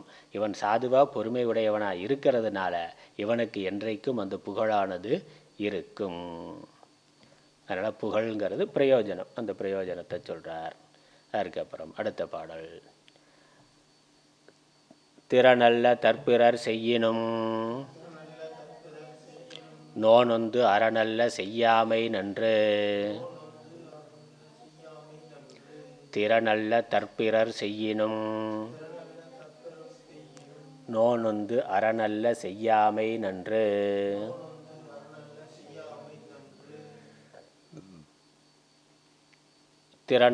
திறனல்லனா செய்யத்தகாத, மிக மோசமான அப்படிங்கிற அர்த்தம். தற்பிறர் செய்யணும், தனக்கு பிறர் குற்றம் செய்திருந்தாலும், துரோகம் செய்திருந்தாலும், ஏமாற்றுதல் முதலானவை கெடுதி செய்திருந்தாலும், நோனொந்து அந்த துன்பத்திற்காக வருந்தி. அப்படின்னா என்ன துன்பம்? அவனுக்கு குற்றம் செய்தவனுக்கு வருகின்ற துன்பம். ஏன்னா சட்டத்திலிருந்து அவன் தப்பிக்கலாம், அவனுடைய மனசாட்சி அவனை கொல்லும். அப்புறம் அதற்கு மேலே தெய்வம் நின்று கொள்ளும். அவன் செய்த பாப்பத்திற்கான தண்டனையை அவன் நிச்சயம் அனுபவிப்பான். அதனால் எவ்வளோ பெரிய பாப்பத்தை பண்ணியிருக்கிறானே, ஐயோ பாப்பம்னா. நமக்கு கெடுதல் பண்ணதுனால நமக்கு இப்போ ஒரு துன்பம் வருது, அதை தாங்கி கொள்கிறோம். ஆனால் கெடுதல் செஞ்சதுனால அவனுக்கு என்ன பாப்பம் வரப்போகுது, அதனால் நரகலோகத்தில் போய் எப்படியெல்லாம் அவன் துன்பத்தை அனுபவிக்க போகிறான்னு நினச்சி பார்த்து அவன் மேலே இரக்கம் கொள்ளுதல். அதனால் அவனுக்கு தீமை செய்யாது இருத்தல் நன்று, நல்லது. அதனால் நோன்னுந்துனா வருந்தி, அறநல்ல செய்யாமை நன்று. ஆனால் தீமை செய்தவர் மறுமையில் நரக தண்டனையை அடைவாரே என்று எண்ணி வருந்தி, அவனுக்காக இரக்கம் கொண்டு, இப்படி பண்ணிட்டானே அப்படின்னா, இப்படி பண்ணதுனால எனக்கு இப்போ ஒரு துன்பம் வந்திருக்கு, அது ஒரு பக்கம். அது அவன் ஒரு நிமித்தம் தானே ஒழிய நம்ம செய்த வினைப்பயன், நம்மளுடைய பாப்பம் அவனுடைய வழியாக வந்திருக்கு. அதனால நான் இப்போ துன்பத்தை அனுபவிக்கிறேன், அது இருந்துட்டு போகுது, நல்லது தான். ஒரு விதத்தில் பாப்பம் கழியுதுன்னா பிறர் நமக்கு கெடுதல் செய்கின்ற பொழுது நாம் செய்த பாப்பமானது கழிகின்றது. அதனால் அது பிசிக்கலாக ஒரு துன்பமாக இருந்தாலும் உண்மையிலே ஒரு மகிழ்ச்சி அடைய வேண்டிய ஒரு விஷயம். நம்மள்கிட்ட இருந்து ஒரு பாப்பமானது ஒரு கெடுதலானது போகின்றது, ஒரு கஷ்டமானது போகின்றதுன்னா, ஒரு டாக்டர் அறுத்து ஆப்ரேஷன் பண்ணுறாருன்னா, நோயில் பெரிய துன்பத்தில் தொடர்ச்சியாக இருக்கிறார், டாக்டர் மருந்து ஒரு அறுவை சிகிச்சை செய்கிறார்னா அது ஒரு துன்பம்தான். அவர் செய்கின்ற ஊசி போடுறதோ அந்த அறுவை சிகிச்சையோ அது அந்த நேரத்தில் அவர் பெரிய துன்பமாக இருந்தால், அந்த நோயினால் வரக்கூடிய துன்பத்தோடு அது பெரிய துன்பமாக இருக்கும். அந்த ஆப்ரேஷன் பண்ணுறது அதனுடைய பிற விளைவுகளை அதை அனுபவித்து கொண்டு இருக்கிறது ஒரு பெரிய துன்பமாக இருக்கலாம். ஆனால் அது தற்காலிகமானது. அதனுடைய விளைவு என்னது? இதுவரைக்கும் இருந்த ஒரு துன்பமானது நிரந்தரமாக நீங்கி விடுகிறது. நீண்ட காலத்துக்கு இருந்த ஒரு துன்பம் தற்காலிகமாக அந்த அறுவை சிகிச்சையினால் வருகின்ற துன்பத்தை தாங்கிக் கொள்ளுகின்ற பொழுது பழைய துன்பமானது போய்விடுகிறது. அந்த மாதிரி பிறர் நமக்கு ஒரு கெடுதல் செய்கின்ற பொழுது ஏற்கனவே இதை செய்த பாப்பமானது வேலை செய்கின்றது. இந்த கெடுதல் மூலமாக நம்ம ஒரு துன்பத்தை அனுபவிக்கிறோம். அதன் மூலமாக அந்த பாப்பமானது நீங்கிவிட்டது. அதனால் நமக்கு நன்மை தான். எப்படி ஒரு மருத்துவர் நமக்கு நன்மை செய்கிறாரோ அதை போல பிறர் நமக்கு தீங்கு செய்பவர்கள் நமக்கு நன்மை செய்கிறார்கள், நம்முடைய பாப்பத்தை நீக்குவதன் வாயிலாக என்று புரிந்து கொண்டு எதிர்வினை ஆற்றாமல் இருக்கிறது புத்திசாலித்தனம்னா. செய்யாமை நன்று. ஏன்னா அதை சரி பண்ணுறதுக்கு அல்லது கோபத்தை வெறுப்பு கொண்டு நாம் எதிர்வினை ஆற்றினா என்ன, அது புதுசாக ஒரு பாப்பத்தை பண்ணுறோம். ஏற்கனவே செய்த பாப்பத்தினுடைய விளைவாக தான் இப்போ இவன் மூலமாக நமக்கு ஒரு துன்பம் வந்திருக்கு.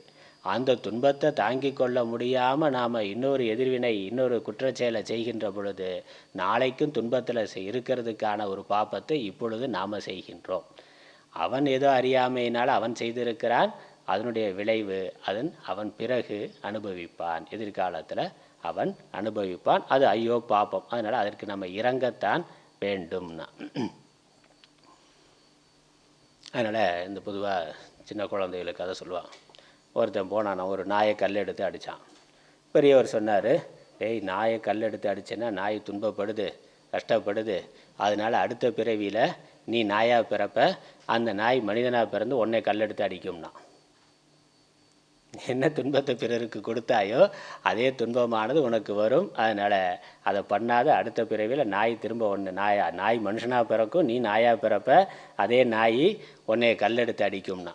இவன் சொன்னான், அப்படி இல்லை ஐயா, இது போன பிறவியில் அந்த நாய் என்னை அடித்தது, அதனால் இப்போ நான் திரும்ப அடிச்சிருக்கிறேன்னா. அதனால் இப்போ நான் ஆரம்பிக்கலை, அது ஆரம்பித்தது போன பிறவியில் நாயாக இருந்தேன், அவன் மனுஷனாக இருந்தேன், என்னை அடித்தான், இப்போ நான் திரும்ப அடிச்சிருக்கிறேன், அதனால் அப்படின்னு சொல்ல முடியுமாண்ணா? அப்படி சொல்கிறது தர்க்கத்துக்கு சரியாக இருக்கலாமே வெளியே, இது ஒரு முடிவில்லாத தொடர்ச்சி. நம்ம துன்பம் கொடுத்தானாக்க அவன் திரும்ப துன்பம் கொடுக்குறான், திரும்ப நாம் துன்பம் கொடுக்குறோம், திரும்ப அந்த துன்பத்துக்கு நாம் திரும்ப இன்னொரு துன்பத்தை அனுபவிப்போம்.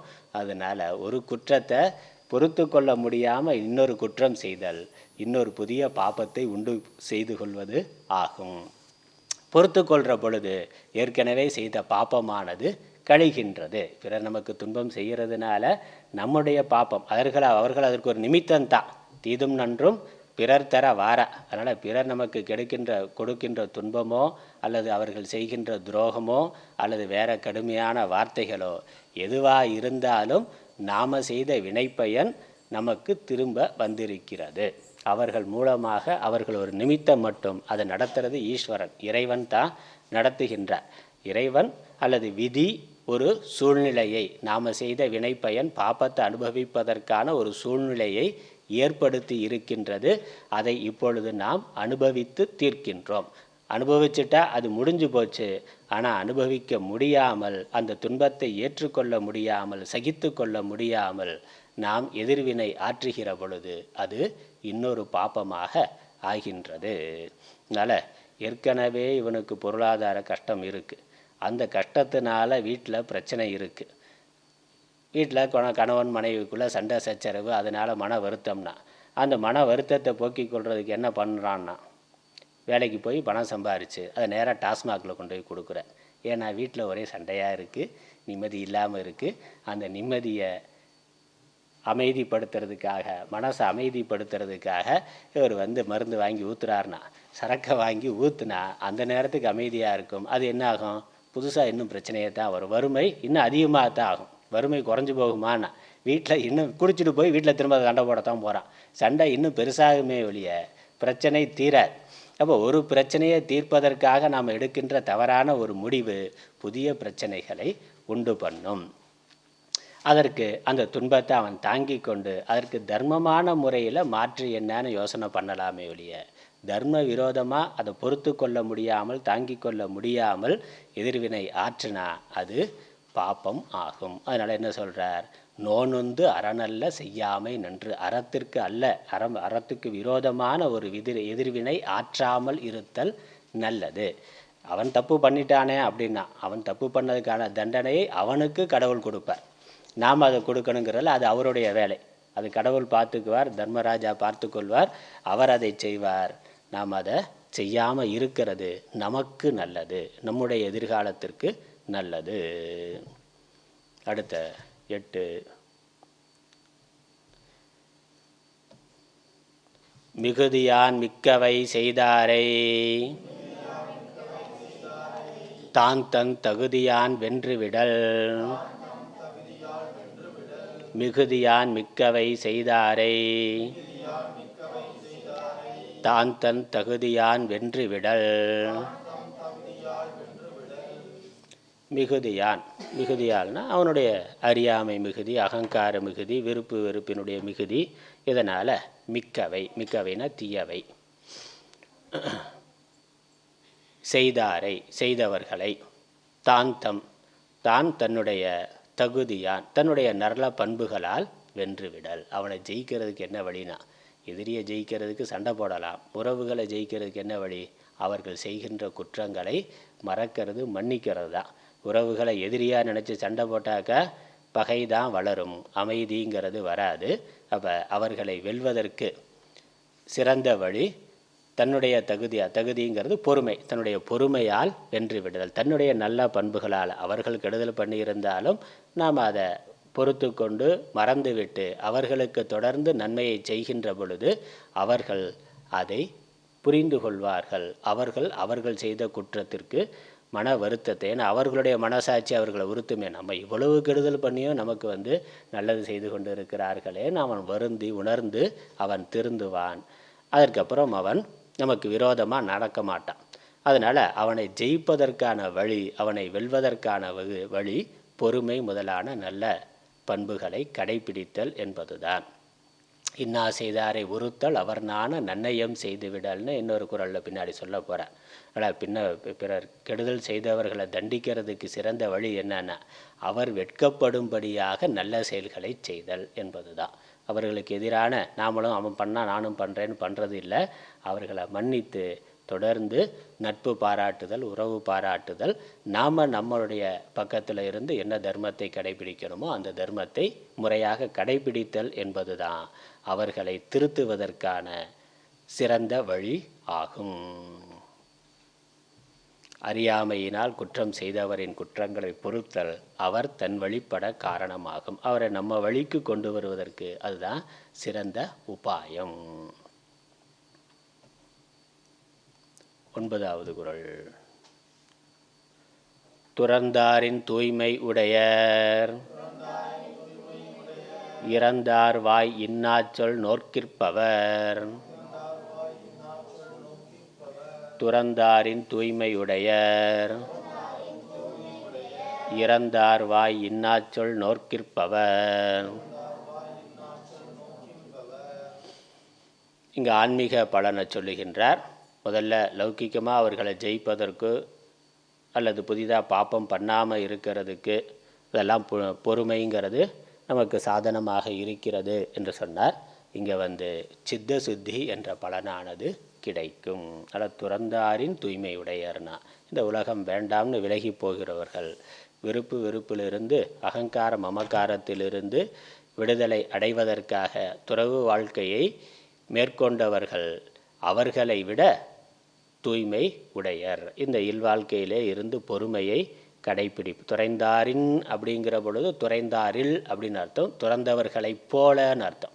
துறந்தவர்களை விட தூய்மையானவருங்கிற அர்த்தம் எடுத்துக்கொள்ள வேண்டியதில்லை. துறந்தவர்களைப் போல, துறந்தவர்கள் அவர்களுடைய துறவுனாலேயே விருப்பு வெறுப்பு, அகங்காரம், மமக்காரம் இவைகளை அவர்கள் வெல்கிறார்கள், ஜெயிக்கிறார்கள். அதனால் சித்த சுத்தி மன தூய்மை உடையவர்களாக ஆகிறார்கள். அதே மன தூய்மை இந்த உறவுகளுக்குள்ளே இருந்தாலும் பொறுமையை ஒருவன் கடைப்பிடிக்கிறதுனால அடைய முடியும். என்ன பொறுமை? இறந்தார் வாய் இன்னாச்சொல் நோக்கிற்பவர் துறந்தாரின் தூய்மை உடையவர். இறந்தார்னா அறவழியிலிருந்து விலகியவர், கடந்தவர், அறவழி தர்மத்தை விட்டவர்கள். அவர்கள் வார்த்தையிலிருந்து வரக்கூடிய வார்த்தை என்னது? தர்மம் தெரியாதவன், அறம் தெரியாதவன், திருக்குறள் முதலான அறநூல்களை படிக்காதவர்கள் வாயிலிருந்து வரக்கூடிய வார்த்தை எப்பொழுதும் கெட்ட வார்த்தையாக தான் இருக்கும். கெட்ட வார்த்தைன்னா பிறருக்கு கெடுதல் பண்ணுகின்ற வார்த்தை, பிறருக்கு துன்பத்தை கொடுக்கின்ற வார்த்தைகளாக இருக்கும். அவன் எல்லார்ட்டையும் அதே மாதிரி தான் பேசுவான். கெட்டவர்கள்ட்ட எப்படி பேசுகிறானோ நல்லவர்கள்ட்டையும் அப்படி தான் பேசுவான். அவனுக்கு அந்த விவேகம், இவன் நல்லவன் கெட்டவன், இவர்கிட்ட நல்லா இந்த மாதிரி பேசணும் அப்படிங்கிற அந்த மதிப்புங்கிறது தெரியாது. யாரிடம் எப்படி பேச வேண்டும்ங்கிறது தெரியாது. பெரியவர்கள், நல்லவர்கள் எல்லாரையும் ஒரே மாதிரி தான் அவன், கெட்டவர்கள் எல்லாரையும் இடத்துலையும் ஒரே மாதிரி நடந்து கொள்வான். அதனால் நல்லவரிடத்தும் அது செல்லும் பொழுது, அதனால் தீய வழியில் நடப்பவர்கள் வாயிலிருந்து எப்பொழுதும் தீய சொற்களே வரும். அது அவனுடைய, அதனால் இறந்தார் வாய்ச்சொல்னா, அந்த வாய்ச்சொல்ங்கிறது முக்கியமானது. அதெல்லாம் விரிவாக சொல்கிறதுக்கு நேரம் இல்லை. சொல்னாலே வாயிலிருந்து வர்றது தானே. இன்னா சொல்னா கெட்ட வார்த்தை. அப்போ வாய்ச்சொல்னாக்க அந்த வாயிலிருந்து எப்பொழுதும் கெட்ட வார்த்தை தான் வந்து கொண்டு இருக்கும். அப்படி அது அவனுக்கு இயல்பாக இருக்கிறதுனால யாரிடம் எதை பேச வேண்டும்னு தெரியாமல் பேசக்கூடாதவர்களிடம் அவன் அவ்வாறே பேசுவான். அதனால் அதெல்லாம் அதை பொறுத்து கொள்ளுதல் என்பது கேட்கப்பட்டவர்களுடைய அந்த பொறுத்து கொண்டவர்களுடைய விருப்பு வெறுப்பை ஜெயிப்பதற்கு அது உதவியாக இருக்கும். அதனால் குடும்பத்தில் சண்டை சச்சரவுகள் பார்க்கிறோம். உறவுகள் அவர்கள் தவறாக புரிந்து கொள்ளுதல் அல்லது வேறு சொத்து முதலான விஷயங்களுக்காக குடும்பத்துக்குள்ளே சண்டை வர்ற பொழுது என்னென்னமோ பேசுகிறான். அப்போ ஒரு நேர்மையாக நல்லவர்களாக இருக்கக்கூடியவர்கள், நல்ல மனசு இருக்கிறவர்கள் தாங்கிக் கொள்ள முடியாத அளவுக்கு உறவுகள் கடுமையான வார்த்தைகளை பயன்படுத்துகின்றன. அது சொத்து முதலானவைகள் தகராறுனாலேயோ அல்லது அவர்களுடைய சொந்த விருப்பு வெறுப்புனாலேயோ ஏதோ ஒரு காரணத்தினால, மிக எதிரி கூட அவ்வளோ மோசமாக பேச மாட்டான், அவ்வளோ மோசமாக நடந்து கொள்கிறத பார்க்குறோம், பேசுவதை பார்க்கிறோம். அப்போ அந்த நேரத்தில் என்ன பண்ணுறது? பொறுமைங்கிறத தவிர வேற ஒன்று. அப்படி பொறுமையாக இருக்கிறதுனால நம்முடைய மன அழுக்குகள், நம்முடைய விருப்பு வெறுப்பானது நீங்கும். அது பெற்ற குழந்தையாக இருக்கலாம், அம்மா அப்பாவை பார்த்து அது வேற வாயி இது நார வாயினா, அப்படி உள்ள வேறு ஏதாவது போயிட்டாக்க இவன் என்ன வாயிலேருந்து என்ன வார்த்தை வருதுன்னு தெரியல. அம்மா அப்பாவை அடிக்கக்கூடியவர்கள் இருக்கிறார்கள், கடுமையான கெட்ட வார்த்தையில் பேசக்கூடியவர்கள் இருக்கிறார்கள். இல்லை சகோதரன் சகோதரிக்குள்ளேயே அப்படி நடக்குது, கணவன் மனைவிக்குள்ளே நடக்குது. அப்போ நம்முடைய பல்ல இப்படி பேசுகிறானேன்னா, பக்கத்து வீட்டுக்கார எதிர்த்து வீட்டுக்கார எதிரினா சண்டைக்கு போகலாம், வீட்டில் இருக்க ஆளே அப்படி பேசுகிற பொழுது என்ன பண்ணுறது? அப்போ பொறுமைங்கிறது தான். அப்படி பொறுமையாக இருக்கிறதுனால அவர்களுடைய சொந்த விருப்பு வெறுப்புகள் மனசு தூய்மையாகும்னா அது ஒரு தவமாக எடுத்துக்கொள்ள வேண்டும். ஏன்னா உறவுகள் கெடுதல் தீங்கு பண்ணுற பொழுது எதிரிகிட்ட சண்டை போடுற மாதிரி நம்ம சண்டை போட முடியாது. அவன் தான் அறியாமையாக பண்ணுறாங்கிறதுனால நாமளும் அப்படி பண்ண முடியாது. அதே சமயம் அது மிக வேதனையாக இருக்கிறதுனா அது ஒரு தவமாக எடுத்துக்கொள்ள வேண்டும். அதனால் சந்நியாசிகள் துறவுகள் தவத்தினால் ஒரு எப்படி மன தூய்மை அடைகிறார்களோ அந்த அளவுக்கு நமக்கு மன தூய்மையானது ஏற்படும். அதனால் இறந்தார் வாய் இன்னாச்சொல் நோக்கிற்பவர் துறந்தாரின் தூய்மை உடையர். அடுத்து 10வது குறள். இந்த வாய் ஏதாவது பேசுறது அப்படிங்கிறதுக்கு முக்கியத்துவம் கூட சொல்கிறார். முதல்ல இது வரைக்கும் சொன்ன குறள்களில் பிறர் செய்த தீமைன்னு பொதுவாக சொன்னார். ஆனால் பிறர் பிசிக்கலாக உடல் ரீதியாகவோ பொருள் ரீதியாகவோ வேறு விதத்தில் செய்கின்ற கொடுக்கின்ற துன்பத்தை விட இந்த வார்த்தையில் கொடுக்குற துன்பம் தான் பெரிய துன்பமாக இருக்கின்றது. அதனால் அது முக்கியத்துவம் கொடுத்து சொல்கிறார். அந்த வாக்கு அப்படிங்கிறது மிக மோசமாக, நாக்குங்கிறது கத்தியை விட மோசமானதாக இருக்குது. கத்தியில் சொன்னாரே, நாவினால் சுட்ட வடுனர், தீயினால் சுட்ட புண் உள்ளாரும் நாவினால் சுட்ட வடுன்னு இருந்தது. அதனால் மற்ற துன்பங்களை விட இந்த வார்த்தையில் கொடுக்கின்ற துன்பமானது மிகப்பெரியது. அதனால் அதை தாங்கிக் கொள்வது ரொம்ப முக்கியமானதுங்கிறதா இந்த 9, 10 2 குறள்களில் அதை தனியாகவே வலியுறுத்தி சொல்லுகின்றார். 10வது குறள். உண்ணாது நோற்பார் பெரியர்,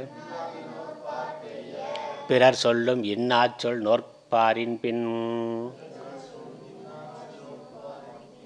உண்ணாது நோற்பார் பெரியர், பிறர் சொல்லும் இன்னாச்சொல் நோற்பாரின் பின்.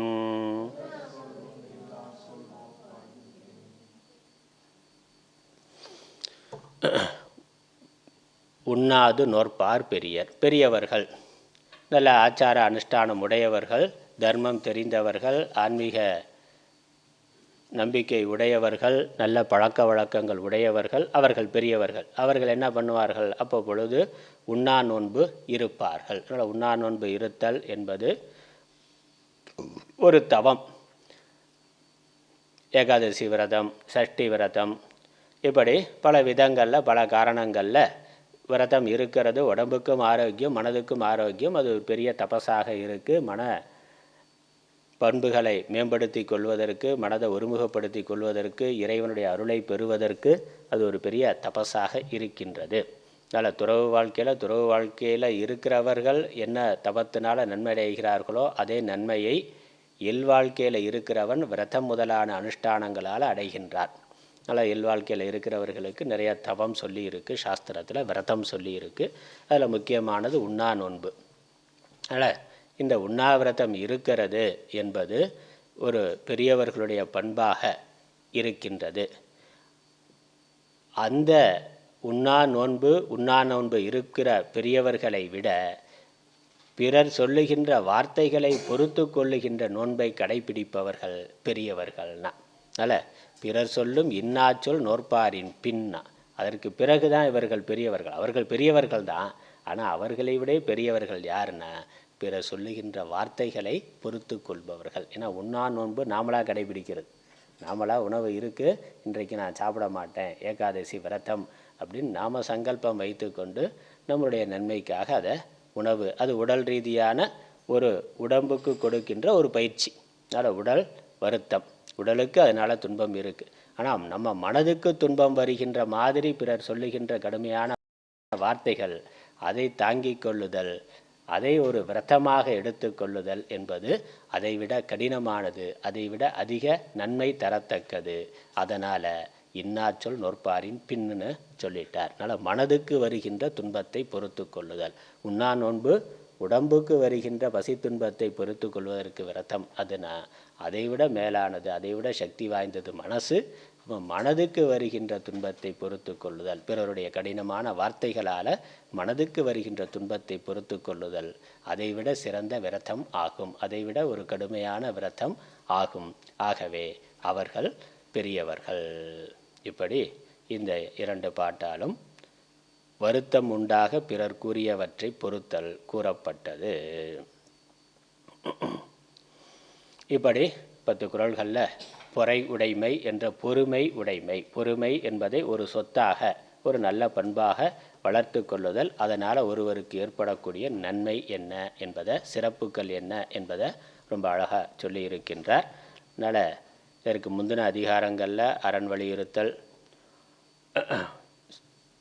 பிறகு அடக்கமுடைமை, ஒழுக்கமுடைமை, பிறனில் விளையாமையெல்லாம் பிறருக்கு நாம் கெடுதல் செய்யாமல் இருக்கிறது என்பது, ஆச்சாரம் முதலானவைகளை கடைபிடிக்கிறது என்பது, இந்த பொறையுடைமை என்பது பிறர் நமக்கு கெடுதல் செய்கின்ற பொழுது அதை நாம் பொறுத்து கொள்ளுதல், தாங்கிக் கொள்ளுதல், ஏற்றுக்கொள்ளுதல். ஆகவே இது ஒரு சிறந்த பண்பு. இவ்வாறு இந்த பொறையுடைமை அதிகாரத்தை நிறைவு செய்கின்றோம். ஓதற்கு எளிதாய் உணர்தற்கு அரிதாகி வேதப் பொருளாய் மிக விளங்கி தீதொற்றோர் உள்ளுதொரும் உள்ளம் உருக்குமே வள்ளுவர் வாய்மொழி மாண்பு. ஓம் ஈஸ்வரோ குருராத்மேதி மூர்த்திபேத விபாகினே व्योमवत्याप्तदेहाय दक्षिणामूर्तये नमः. ओं पूर्णमदः पूर्णमिदं पूर्णात् पूर्णमुदच्यते பூர்ணஸ்ய பூர்ணமாதாய பூர்ணமேவாவசிஷ்யதே. ஓம் சாந்தி ஷாந்தி ஷாந்தி. ஹரி ஓம்.